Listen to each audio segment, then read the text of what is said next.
Episode 3, titled Reading the Prompt Like an Analyst, Keywords, Constraints, and Best Next Step, the goal is to take prompts that feel messy or overloaded and turn them into clear decisions you can answer with confidence. DataX questions often include realistic detail, and realistic detail can feel like noise until you learn how to sort it into what matters and what does not. The skill you are building is not speed reading, but structured interpretation, where you can spot the goal, the limits, and the decision being tested without getting distracted by extra context. When you do this well, you stop feeling like you are guessing between four clever sentences and start feeling like you are selecting the only option that fits. This is one of the fastest ways to improve scores because it turns the exam into an exercise in professional judgment instead of a game of memorization. Before we continue, a quick note. This audio course is a companion to the DataX books. The first book is about the exam and provides detailed information on how to pass it best. The second book is a Kindle-only ebook that contains 1,000 flashcards that can be used on your mobile device or Kindle. Check them both out at cyber.author.me in the Bare Metal Study Guide series. The first habit is learning to listen for the goal and then naming it in one sentence, because goals are the organizing principle of the entire question. The goal is what the scenario is trying to achieve, such as increasing predictive usefulness, reducing risk, meeting a reporting requirement, or improving reliability in production. Many questions include several interesting facts, but only one of them is the reason the work exists, and that reason is the goal. When you can state the goal in a single sentence in your own words, you have effectively translated the prompt from narrative form into decision form. That translation matters because answer options are usually written to tempt you away from the goal, offering technically plausible actions that optimize something else. If you keep the goal in view, you can judge each option by whether it moves the scenario toward the outcome that was actually requested. Once the goal is clear, the next step is to extract constraints, because constraints determine what best means in the question. Time constraints show up as urgent deadlines, limited windows, or expectations of rapid iteration, and those often favor smaller, higher certainty moves before complex changes. Cost constraints may appear as budget limits, licensing restrictions, or staffing realities, and those can remove otherwise attractive options from consideration. Latency constraints show up when the scenario hints at real-time needs, operational response, or user experience requirements, which can shape what methods and architectures are appropriate. Privacy constraints can appear directly through compliance language or indirectly through sensitivity of the data, and those constraints can override convenience or performance. Tooling limits appear when the environment is locked down, when only approved platforms can be used, or when integration is the bottleneck. And those limits matter because the exam rewards feasibility, not fantasy.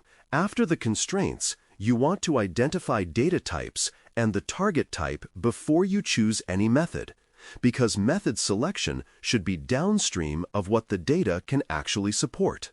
Data can be structured, semi-structured, or unstructured, and each carries different implications for preparation, feature handling, and interpretability. The target might be categorical, continuous, or something like an ordering or ranking signal. And that choice changes which metrics make sense and which approaches are appropriate. Many mistakes come from seeing a familiar technique name in an answer and selecting it based on recognition rather than fit. If the scenario is describing text, logs, images, or events, the data type is already telling you something about what is realistic and what pre-processing is necessary.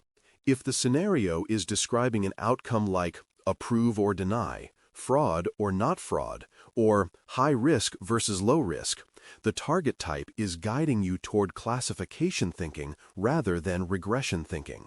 The exam rewards the discipline of matching method families to data and target realities instead of jumping straight to favorite tools. A subtle but critical skill is separating given facts from assumptions, because the exam is full of traps that punish invented information. Given facts are explicitly stated, like the size of the dataset, the presence of missing values, the nature of labels, the environment constraints, and the objective. Assumptions are things you might expect in real work, but that the question did not provide, like the ability to collect more data, the availability of certain features, or the presence of a clean ground truth. When you blur that line, you start choosing answers that solve a different problem than the one described. Many distractors are crafted to reward that blur, inviting you to imagine resources, time, or permissions that were never stated. In exam conditions, you must treat unstated details as unknown, and then choose the option that is best under uncertainty rather than the option that would be best in an idealized world. That approach sounds strict, but it is exactly how you avoid getting trapped by options that rely on wishful thinking. Vague words like improve, optimize, or accurate are not meaningless, but they are incomplete until you translate them into metrics that reflect the goal. Improve could mean better performance on a business outcome, better stability in production, better fairness across groups, or lower operational cost, and those are not interchangeable. Optimize can imply maximizing something, minimizing something, or balancing two competing objectives, and the correct answer often depends on which trade-off is implied. Accurate is especially tricky because accuracy as a metric is not always the right measure, particularly when classes are imbalanced or when costs of errors differ. The exam often expects you to notice that the wording is incomplete and then infer the most reasonable metric interpretation from the scenario context. When the scenario mentions false alarms, missed detections, or uneven impact, you should think beyond generic accuracy and toward metrics that reflect the actual pain being described. Translating vague language into specific measurement thinking is one of the most analyst-like skills you can bring into a multiple-choice setting.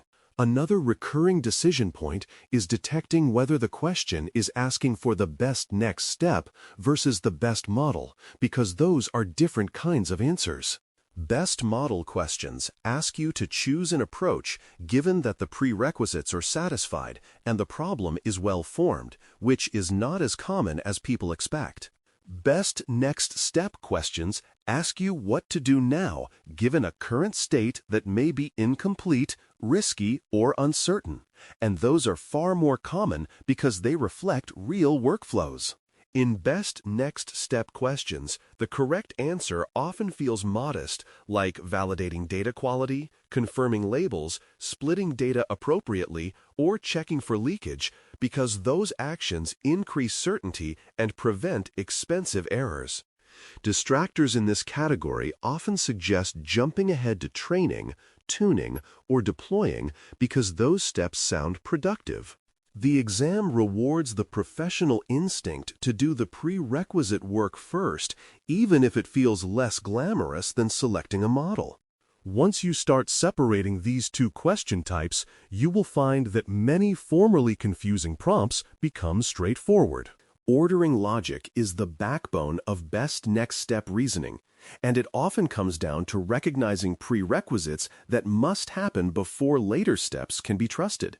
Splitting data into training and evaluation partitions before training is a classic example, because training first can contaminate evaluation and give you misleading confidence.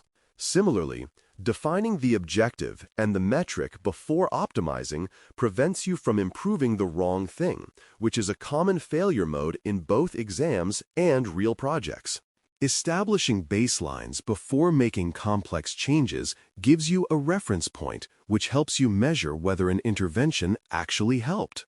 Validating data quality before trusting outcomes prevents you from building a sophisticated model on broken inputs, which is an expensive form of self-deception.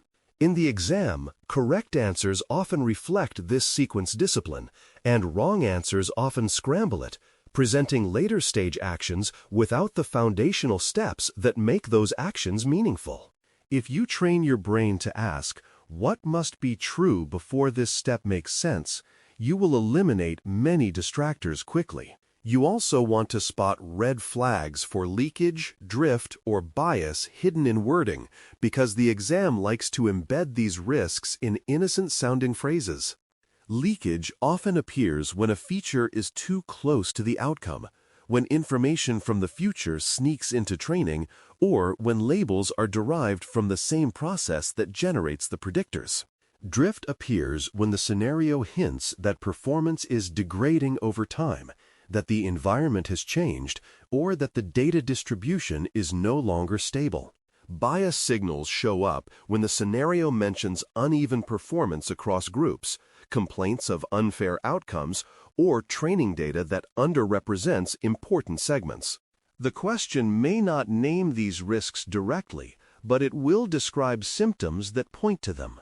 When you detect these red flags, the best next step often involves validating the issue, adjusting the process, or improving monitoring and governance rather than blindly tuning the model.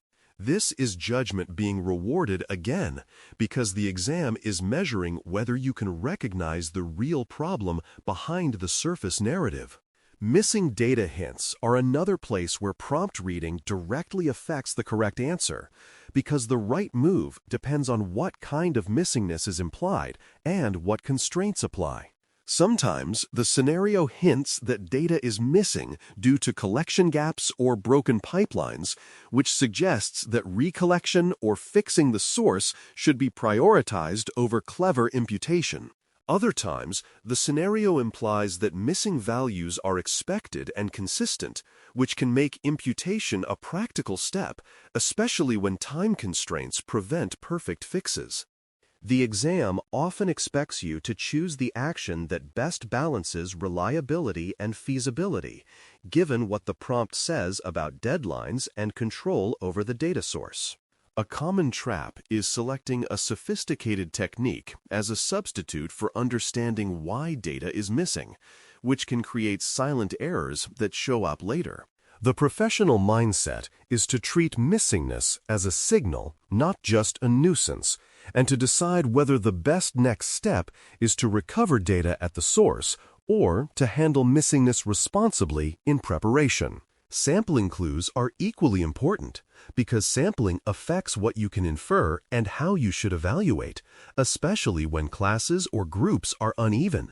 If the prompt hints at imbalance, such as rare events, skewed classes, or small minority segments, the evaluation strategy and the preparation steps become critical. Stratification can be the right move when you need partitions that preserve class proportions, which helps you avoid evaluation sets that misrepresent reality. Oversampling or rebalancing can be appropriate when the learning process needs more exposure to rare cases, but it must be done in a way that respects partition boundaries and avoids leakage. Sometimes the correct answer is not a sampling trick at all, but an acknowledgement that the data collection strategy needs adjustment, because no amount of rebalancing fixes a fundamentally unrepresentative data source. The exam rewards careful reasoning about what the sample actually represents, because analysts who ignore sampling realities often produce confident results that are wrong in the only way that matters, which is wrong for the decision at hand. Once you have the goal, constraints, data, and risk signals, a useful technique is to create a two-option shortlist and then test each option against constraints quickly. This works because many multiple-choice questions present two answers that are clearly wrong and two answers that are plausible, and the final choice depends on alignment with the prompt's limits. One option may be technically strong but violate privacy, cost, or timing constraints, and the other option may be slightly less ambitious but fully compliant and achievable. Another common pairing is an option that treats the problem as a modeling challenge versus an option that treats the problem as a data and process challenge, with the latter often being the correct next step. By narrowing to two options, you reduce cognitive load and make it easier to compare based on what the prompt actually values. This technique is not about gaming the exam, but about structuring your thinking so you can make defensible choices quickly and move on. To anchor memory under pressure, you can compress your interpretation into 3 words that you silently keep in mind: goal, data, constraint. The goal tells you what success looks like. The data tells you what is possible and what is risky. And the constraint tells you what is allowed and what is practical. When you hold those 3 words, you are less likely to get seduced by distractors that sound technical but solve the wrong problem. This anchor also helps you recover when you feel stuck, because you can restart your reasoning without rereading the entire question and spiraling into uncertainty. Over time, this becomes a quiet habit that speeds you up, because it trains your attention to focus on the exam's scoring logic. The exam is not asking you to be perfect, but it is asking you to be consistent, and a simple anchor can protect consistency when your energy dips. To conclude Episode 3, the best practice is to speak through one prompt aloud and apply the same checklist daily until it becomes automatic. The prompt itself does not need to be complicated, because the goal is not the difficulty of the scenario, but the discipline of interpretation. When you practice aloud, you expose whether you can name the goal, extract constraints, identify the data and target realities, and decide whether the question is asking for a next step or an end state choice. You also reveal whether you are inventing assumptions, because assumptions often become obvious when you try to say them out loud. If you do this consistently, you will notice that your exam answers feel more grounded and that your decision speed improves without forcing it. Keep the daily repetition simple and steady, because that is how you turn prompt reading into analyst-like judgment that holds up under time pressure. Thanks for listening. For more audio courses, daily newsletters, and more, please visit DailyCyber.News.